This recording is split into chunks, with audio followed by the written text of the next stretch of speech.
La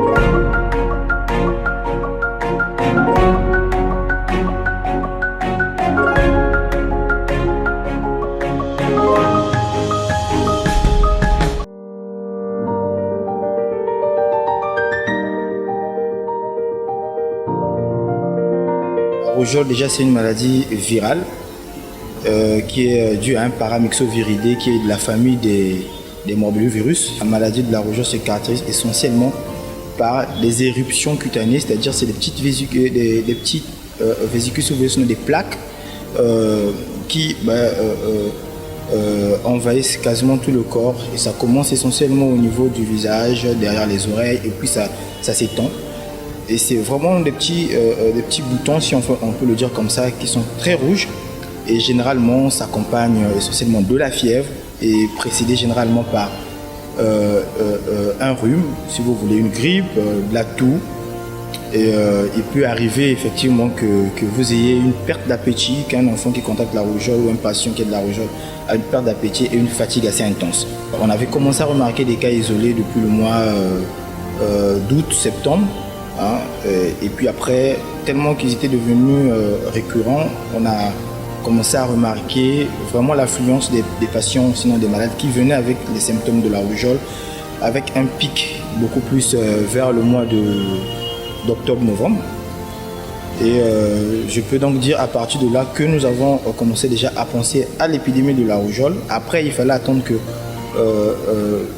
la tutelle, sinon la hiérarchie, au niveau national, puisse décréter cette rougeole-là comme étant à sa phase d'épidémie. Au niveau de l'hôpital de base de Tchétché, nous avons enregistré à ce jour, depuis le mois de janvier, malheureusement, et les cas que nous allons, le chiffre que nous allons vous donner, c'est beaucoup plus des chiffres des malades que nous avons gardés chez nous, c'est-à-dire en hospitalisation. Nous avons au total enregistré 152 cas, dont 15 adultes, et le reste, vous allez voir donc que le chiffre assez important, c'était que des enfants.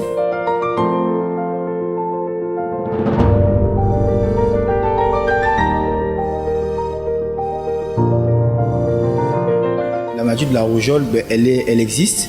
C'est vrai que généralement, c'est des cas isolés comme ça.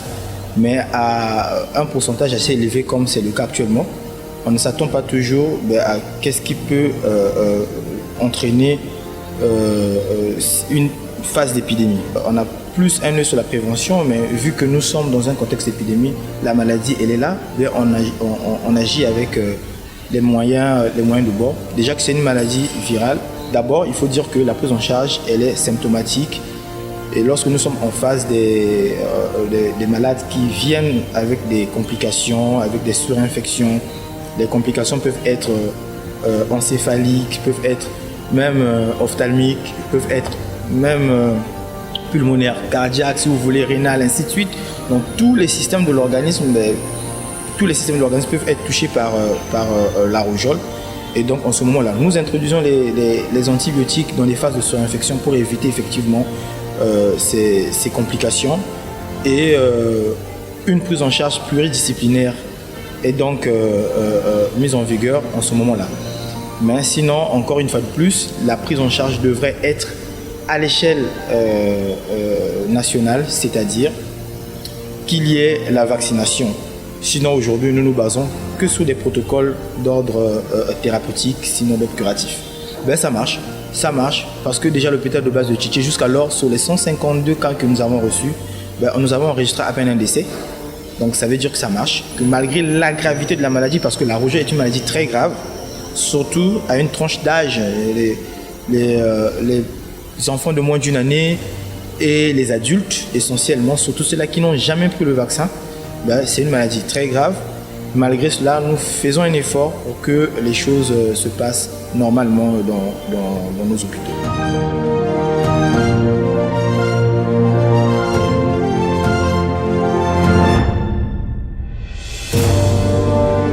Nombreux sont ceux-là qui sont des parents qui amènent des enfants à l'hôpital à des phases déjà de complications. Voilà pourquoi, il y a des critiques un peu à gauche et à droite. On dit que voilà, dès qu'on arrive à l'hôpital, bien que c'est une maladie virale, on donne les antibiotiques. Mais c'est parce que généralement, on reçoit ces malades-là que dans des situations d'emblée de complications. Un appel au changement de comportement Dès que vous avez remarqué que votre enfant fait de la fièvre, tout enfant qui fait de la fièvre, que ce soit même un adulte, il n'est pas question ici d'aller voir d'emblée un pharmacien qui d'ailleurs n'a pas le droit de prescrire. Le plus important, c'est d'emmener l'enfant à l'hôpital ou vous-même vous dirigez vers un hôpital. C'est la première des choses à faire. Parce que derrière la fièvre, il peut arriver des éruptions cutanées après, des rhinorrhées, c'est-à-dire de la grippe. Parfois même, ce que vous appelez généralement, ce que nous appelons généralement la conjonctivite, et elle accompagne aussi la rougeole. Dès que vous remarquez cela, vous venez à l'hôpital. N'allez pas dans des officines ou encore moins dans des maisons de prise en charge traditionnelles, comme ça se passe actuellement avec cette fameuse tendance à toujours penser que l'hôpital ne devrait pas traiter la rougeole. Dès lors qu'on vous injecte un produit, vous allez mourir. C'est faux, c'est archi faux. La première des choses à faire, vous venez à l'hôpital. Et à l'hôpital, on va diagnostiquer la rougeole. On vous dira quoi faire.